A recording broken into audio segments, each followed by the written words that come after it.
Hello, everyone. I am Gui Valente, and this is the Valente Brothers podcast. I am here with Pedro Valente.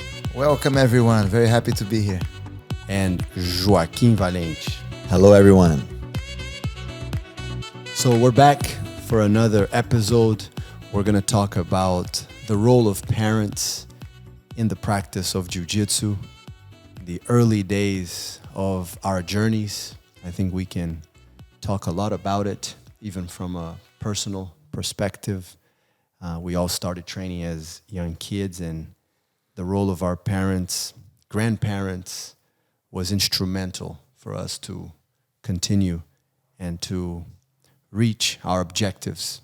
In the beginning, we didn't even know which were our objectives. And of course, our parents wanted us to learn self-defense, wanted us to be involved in a very positive environment. And that's how we developed our program. So, Pedro, what can we tell parents? What can we share? Initially, I believe the practice of Jiu-Jitsu to be a family experience. Some parents train with their children. Others don't, but still participate, come as much as possible, observe, and interact with the children in a Jiu-Jitsu way. This is especially important when parents understand the real value of Jiu-Jitsu, the real value of the practice. Because many treat Jiu-Jitsu as a hobby or as a recreational activity, which it is. But to us, it is much more. And I think we got this from our father, who always saw Jiu-Jitsu as a human necessity. Our father, for those of you who don't know, became a very, very prominent doctor, surgeon in Brazil. And he always attributed a large part of his success as a doctor to his experience in Jiu-Jitsu and how it shaped his character, how it gave him so much confidence, how it gave him courage to be able to face the obstacles that he had, to be able to achieve the success that he achieved. So he understood the powerful impact that it had in his life and his ability to be a successful doctor. And he wanted to make sure that we grew up with that confidence, that we grew up with that courage, that we grew up with that indomitable spirit, that character that we know that the right practice of Jiu-Jitsu can give to a person, especially to a child. So he always saw Jiu-Jitsu as part of our education and not equivalent to a sport like basketball or soccer, which are great. But those he did not consider to be human necessities as Jiu-Jitsu was for him. Yeah, so when you said that it is recreational as well, is because anything can be recreational. Because you should have fun doing it. Correct. But Right. it is educational. Yes. And it is a necessity. All of those things. So the question is this, Joaquim. If a parent has a hard time with his or her child in sending them to school because the child does not want to go to school, what do they normally do? They explain to them that they have to go to school because that's not an option not to go to school. Correct. And for us, it was not an option not to go to Jiu-Jitsu. Not because of Jiu-Jitsu, because of, as you said, the self-defense component, the physical education component, that those skills that you only get from Jiu-Jitsu. We like to say that in school, you develop academic, intellectual independence. And confidence. Through Jiu-Jitsu, through the practice of self-defense, you develop physical independence. Because if not, there's an imbalance, right? I agree. And I think one without the other usually will lead into issues.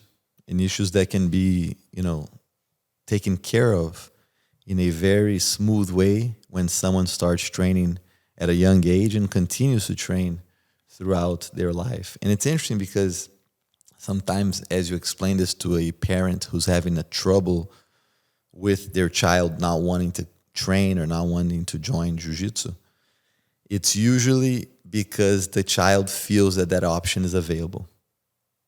You know, for us, even though sometimes I felt like I did not want to go to Jiu-jitsu, I knew that my parents had my interest in first place. Your best interest. My best interest, and that I had to go. So to go to them and tell them, look, I don't want to go to Jiu-jitsu, I knew was not going to get me anywhere, because just like school, it was an integral part of my education, and I had to go. Yeah, that's a key point. I think that the child must understand how important it is for the parents. If the child knows, and you said something that, and I can relate to that, because when I was growing up, it was the same thing. I knew how important Jiu-Jitsu was for our parents, and I knew that it was not an option. Now, having said that, I also believe that when a child doesn't want to go, we must find ways to motivate the child. Because sometimes parents say, I don't want to force my child to do something. And that's okay, as long as we can use psychological tools so that the child enjoys the process. But the bottom line is... Is it always possible to motivate? No, and the bottom line is that they have to go, I agree. But we should try. We should try our best to make sure that it is a positive experience, just like school. There are situations where children don't want to go to school anymore. And so it is important that, because we want the child to come to Jiu-Jitsu motivated. We want the child to be happy at Jiu-Jitsu. I agree, but I think there is a point to be looked upon, which is most of the times when it's hard to motivate a child to come, it's because the child knows that Jiu-Jitsu is not as important as we just described. It's not a priority. For the parent. And that's when usually the child feels that they can, figure out a way to not want to come.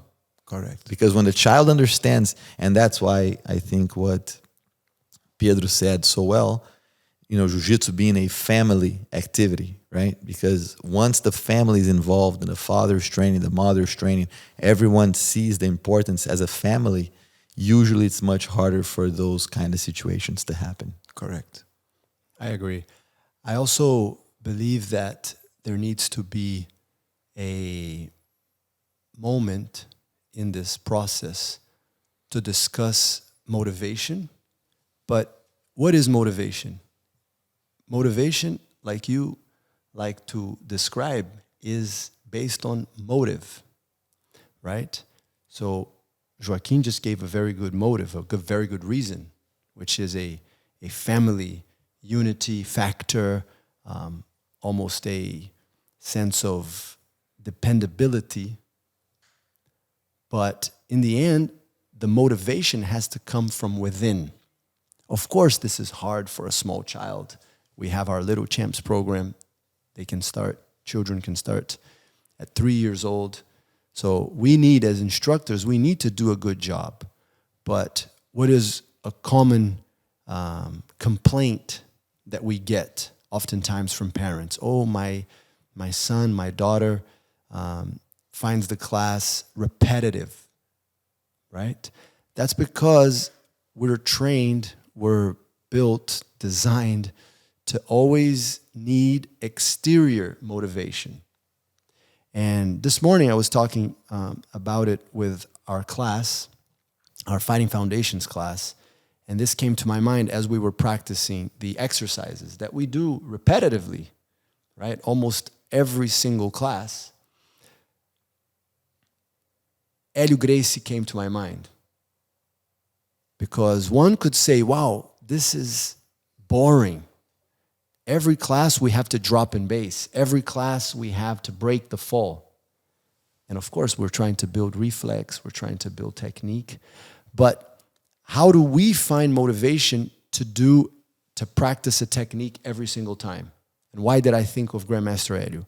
I thought of Hélio Gracie talking about how he enjoyed and how he perfected his ability to cut a watermelon every single day he had to cut a watermelon. And it was virtually every single day that he cut a watermelon. He wasn't annoyed by the fact that he had to cut a watermelon every single day. He wasn't bored. By the way, this is a word that we even find negative, right? Boring, something that bores you. He told us, I'm going to be the best cutter, watermelon cutter, right? Every single time I'm thinking about how I can use that blade, how I can make a finer cut, how I can be more efficient, be more precise. And that was with everything he did. Driving. I'm bored to drive to work every day. You do it's the same exact route. You know, so I was talking, after your fighting foundations, I taught a private to a student who was in your class, and she brought that up. And I asked her, I said, what do you think is the number one reason for our success here at Valente Brothers? Why is this such a successful school? She said, I don't know. I said, consistency. We do. Because every day of our lives, we're here teaching the same way, the fighting foundations, the same program. How many people can do that? Most people get bored. Most people say, oh, I wouldn't be able to do this. I need to change. The reason why we're so successful is because by doing it over and over and over again, we become masters, we become experts, and we do it very well. Now, why are we not bored? Because we're motivated by trying to always get better, by perfecting it more and more. It's the perfect example that you gave about the watermelon. So by children repeating the same skills over and over, they're learning the importance of consistency, of sticking to things to be able to improve and to get better. And it's just a matter of the way you look at it, right? Because when you say that the success of Valente Brothers is on us doing the same thing every day, Grandmaster Eddie didn't see him cutting that watermelon the same way every day, because every day he was trying to get better. Yes. So he was able to see something that someone will find boring and will find that it's repetitive as something that's highly motivational to him, and that he's going to be interested by every day being able to improve and to get better. And the key to Jiu-Jitsu, as we know, is in the fine details, right? That's one of the keys to Jiu-Jitsu, to understanding Jiu-Jitsu. And what one from the outside might see, might perceive as a very similar movement, for us, or even for someone who understands Jiu-Jitsu deeply, might see a very, very important difference in a small, even if it's microscopic, or even, like some of our friends like to say, invisible difference. And that's the key. So, of course, as I said before, it is difficult to explain that to a child, but you should start explaining that to a child. 100%. Even when they're young. And if you need help, talk to us. Communication is very important. Talk to the teachers. To the teachers. The moment the student, the child starts feeling less motivated or saying that he or she doesn't want to go to the class anymore, communicate immediately to the teacher, because as teachers we have ways to motivate, to keep the children excited. So Pedro, let's talk about one of maybe the motto. It's in our wall, Bunbu-ryodo. What is that? It's Japanese. Those of you that have been here at Valente Brothers, you see that just beneath the pictures of our mentors. Why is that there in our wall? It's exactly what you described earlier. I actually made a note here to bring that up, because you talked about the importance of having both physical independence and intellectual independence. And that's what Bunbu-ryodo means. Bunbu-ryodo is a samurai quote, and something that was very important in the Japanese culture, still is. You still find it in the schools, which means the way is in the combination of both the literary arts, bun, and the martial arts, bu. Bu, which you also find in bushido and bushi. Yeah. Sometimes this is, or something similar is used in collegiate athletics and high school athletics, but it's different. It is different. I think it's very important. We all grew up practicing group sports like soccer, like basketball. Those are very important, but like you said, they're not necessities. Learning self-defense, learning bu, the martial way, is, we find, a necessity. We find that it has not only physical gains, but especially psychological benefits. Yeah, because you can also bring up mens sana and corpore sano, which is the motto of the original Olympic Games, the Greek Olympic Games. And they talked about the importance of body and mind. But the Japanese Bunbu-ryodo goes beyond that, because it's not just a physical activity, it's martial arts. And we can talk about the necessity of being able to defend yourself physically. Why is that a necessity? I think we should talk about that. Yeah, psychologically, if we look at even Abraham Maslow, right? We've discussed it a few times already. I think it's an interesting model to look at. The pyramid. Hierarchy of human needs. Correct. And just below, or as far as level of importance, you have your physiological needs, and then you have your self-preservation needs. And part of self-preservation is your ability to defend yourself. Because as human beings, we want to protect ourselves. And one of the fears we have is of harm that can be done by others. Undoubtedly, we all think this way. Even if it's not consciously, it is subconsciously. And it starts as early as I don't even know, I think from a very young age, right? We have studied that. We have some students who are psychologists. This is a great area of interest for us, for our father. And it's unbelievable how this ability to defend ourselves has an impact on children, on small, young children. Now, I was going to say that it's together, right, on the same level of having a shelter. So imagine not having where to live. Imagine not having a roof, right? And so many people live like that, and we know the consequences of that. That's the same level of not being able to defend yourself. But we live at a time in society, right? And we saw the transition when we study history, in which the value of that in some places, because, you know, different situations around the world will cause for people to value that more. But people feel sometimes that they don't need that anymore. But the implications of that in the upbringing of a child is huge.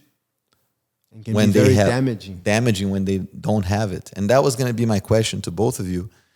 Do you think that the time that we live in the current state of the world and the use of technology and phones and all this, do you feel that there is more of a hard time sometimes for youth to be able to deal with the obstacles of joining Jiu-Jitsu and to be able to deal with the discomfort sometimes of being in a class where things are repetitive and where they're constantly addicted to their phones and looking at these things? Well, Jiu-Jitsu, to me, is one of the best ways for socialization. And what you're referring to is exactly the opposite. There is a huge problem in our society today, which is a lack of socialization because of technology. So I think that's one more reason why the value of this goes up. Yeah, I agree. Now, just to go back to what Joaquim was saying, as far as maybe a false sense of security that some of our societies, good societies, of course, security, police. It's great. That's great. But we understand that you still need to feel, and the objective is not to fight. We want to avoid fights as much as possible. Hopefully, we will go through life without ever having to physically fight someone off, an attack, a real situation. But just the notion that you're prepared for that, the benefits are immense.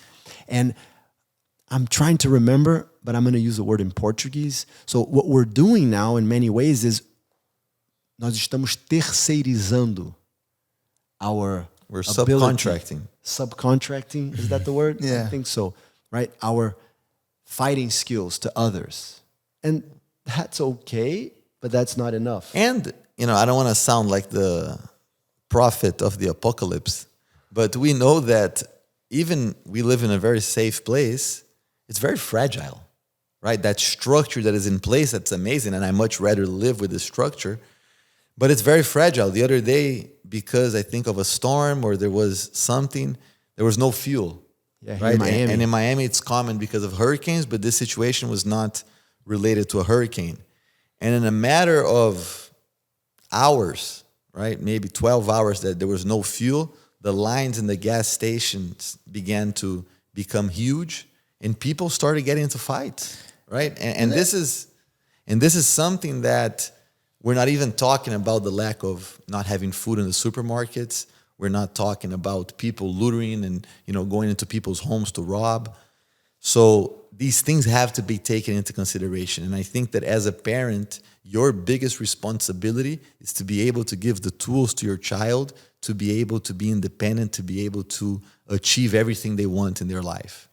And the art of self-defense is a crucial part of him being able to be independent, to be able to achieve, and her, exactly. Most importantly, many times.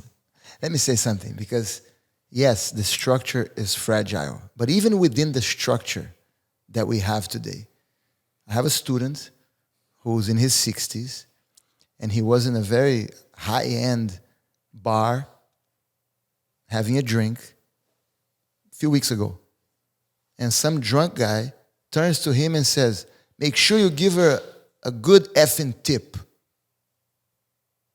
He's like, "Excuse me," and he tries to ignore the guy. He's like, "Hey, I'm talking to you. I'm effing talking to you." And started walking towards him. He stood up. He's been training for about 6 months.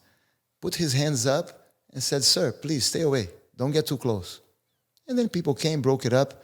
And he told me, he said, "The way I felt was priceless. The way I felt when that person came towards me, the fact that you've been teaching me exactly what to do, and I put my hands up and I was confident and I knew what to do if that person tried to attack me, was priceless." And how many stories just like that we have heard from our youth students? Oh, yeah. Because the same situation happens every day. Even more. In schools. And some parents say, "No, but in my child's school, there are absolutely no fights." That's not true. It's true that sometimes schools have no fights. It's true that some schools have a very There's always small pushing, number of pulling. fights. But not even that, Pedro. It's Psychological. Not even, it's correct. Psychological bullying is Psychological bullying, now even technological bullying. And so sometimes that's why- those things are even more dangerous. more dangerous. And that's why I think that, when we say that through Jiu-Jitsu you achieve physical confidence, but it's important to talk about, and maybe Pedro can elaborate on that. Cyberbullying is the term. Cyberbullying, yeah. How that physical confidence has an impact emotionally, psychologically, right, in so many different areas. Yeah, So- that's the key. That's the key. And let me tell you something. So what are the two main ingredients for success? To me, competence and confidence. You need competence. You need to be good at something to be successful. That's competence, skill, knowledge. But you also need confidence. Competence without confidence will take you nowhere. Confidence is important because it gives you an attitude of success, which people will respect. It allows you to speak your mind. It allows you to stand up for what you believe in. And confidence also gives you emotional balance, emotional stability. It increases your emotional IQ, your ability to deal with stress, your ability to not be affected by negative things that can happen to you. So competence is important, but competence without confidence will take you nowhere. And Jiu-Jitsu is probably the best tool to create confidence in human beings. Now, let's be a little bit more specific, because we're talking about Jiu-Jitsu. Jiu-Jitsu has many different expressions, right? What do we recommend parents to do? Because we also have heard the term burnout, right? In many sports, from soccer to volleyball, to many different activities. What do we think is the best way to go about? What did we do as children? Did we train Jiu-Jitsu every single day, Pedro, as kids? We didn't, no. We had many other activities that we participated in, right, Joaquim? We were part of the band of our schools. We participated in some competitive sports, basketball, soccer. We were involved with arts, also, of course, music and other types of arts. So today we see in our art, Jiu-Jitsu, a lot of sportive tournament focus. Sometimes parents, this is very rare, but parents that maybe had some exposure to BJJ, to sport Jiu-Jitsu, asking us if their children can train every single day, maybe a couple times a day in the weekends, because they would like them to compete. We've had those requests before, even though that's rare, because Valente Brother now has a very clear image, reputation, culture as a self-defense philosophy school. So why is that not good in our view? Because of the burnout factor and because we believe it's not age appropriate. An athlete, older, who decides to become an athlete and dedicate himself fully to a sport, that's okay. But we believe it's not age appropriate to a 6-year-old, 7-year-old, 8-year-old child to take an activity like that so seriously, in a way that the outcome is more important than the journey. You have to win. You have to win the medal. That's the problem. You have to. It's all about the result.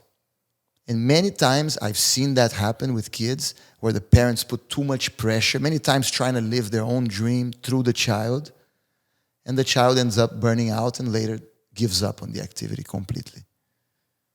They don't like it anymore because it was too much pressure, and that pressure was not age appropriate. Joaquim. I agree. And I think that the differentiation between Jiu-Jitsu as an educational pillar in the youth upbringing from other kind of recreational activities and sometimes even competitive, right? You played basketball at a high level. You know, Guy was a very good basketball player. I remember in high school, I used to go at night. It was one of the things that I liked to do the most. Go to school, play, watch him play at night. And we actually used to play against Marines that were stationed in Rio. They used to work at the American Embassy in Rio. Consulate. And we used to play against them and some of the teachers too. It was very nice. So it was interesting because in having this conversation with a parent the other day, I think there's value in the competitive, arena of sports for a child. Especially when it's not the parent trying to get over his insecurities or using that as a way to force the kid to do that. Which is hard, by the way. Which is very hard, yes. And again, we're not saying that, Jiu-Jitsu, the sportive aspect is something that should not be done if that's what they want to do. We're just saying that it has such an important value, educational value, that you could jeopardize. Yeah, because I think it's hard to have both. Yeah, and the thing is this. Okay, we're talking about human necessity. Why is Jiu-Jitsu a human necessity? We talked about the confidence that it develops. But what's the mechanism of that confidence development? It's the fact that you're learning how to defend critical situations that could happen to you. And these things are always with you. Everybody knows what a punch to the face is. And everybody has that fear, whether you want it or not. Well, sport Jiu-Jitsu doesn't even address that. That's what I'm saying. So that's the point that I'm making right now.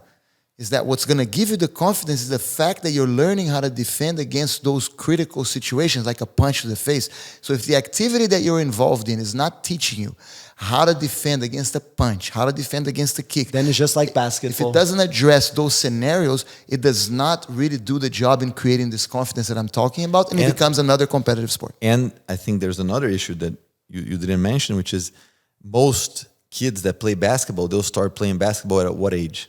Very young. Very young. Of course, there are examples. Maybe 6 years old, 5 years old, exactly. And then they usually play for maybe 4 years, 3 years. Depends. If they get very good. Correct. Exactly, you understand? But what's the percentage of kids that really play until college or even play until senior year in high school? Very small. Because it becomes very hard. I remember, tryouts, only very few kids. I tried. I didn't make it I actually made it into the team in I think as a junior.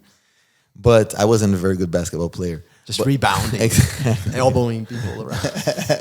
But the point is that it's a very small percentage. So when you train jiu-jitsu with that mindset and the intention is for competition, the moment that you're not the top kid in your class, you end up stopping to train. Yes. So not only you're not achieving that confidence that we spoke about dealing with strikes and about dealing with realistic scenarios that you could face in the street. And don't tell me, but a jiu-jitsu champion who is 10 years old will beat up anybody.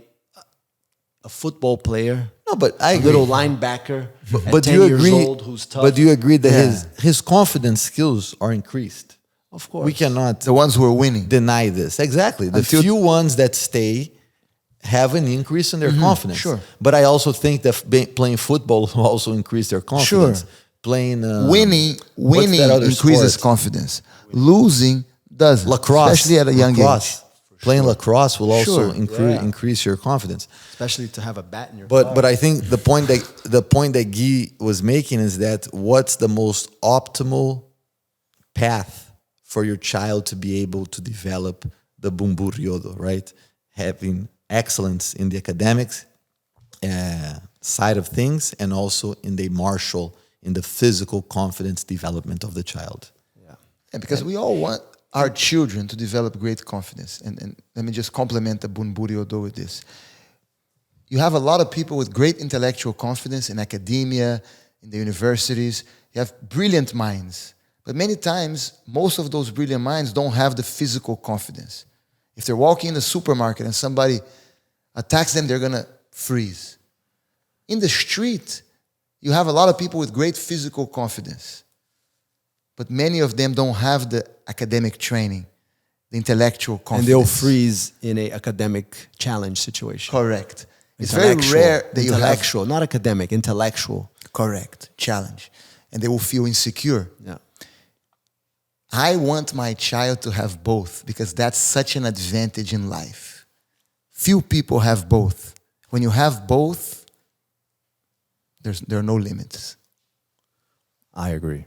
Now, Guy, you went to a podcast not too long ago and you spoke about something that a lot of students... Moshe Popak. I think M. Popak. You can also find it online. Very nice. And you spoke about... Our student, Moshe. Yes. Does a great job.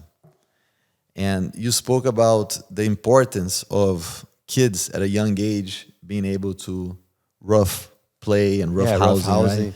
No, and the positive impacts that can have in the upbringing of the child. I think it would be nice if you could talk a little bit about that. No, that's something that, I'm not going to say it as well as I said it in the podcast.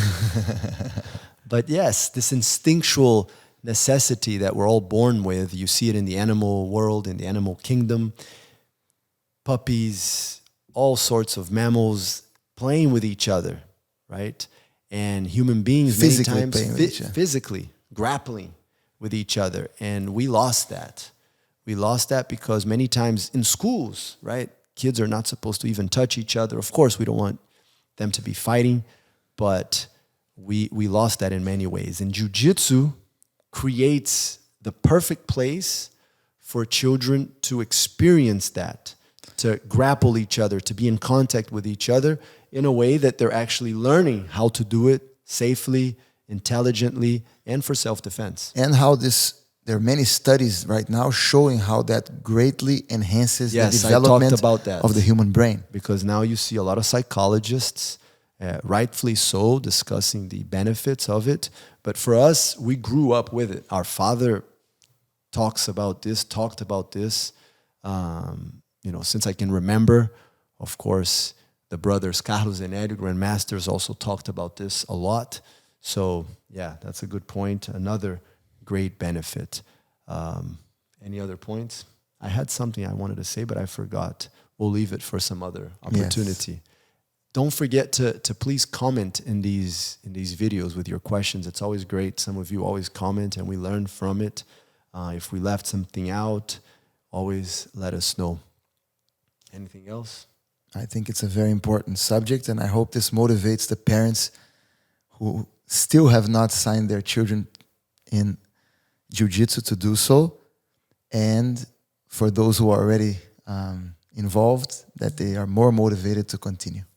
And the parents to join, because you can really impact your child's journey in Jiu-Jitsu in a very positive way and make it much easier for him to be able to continue to train.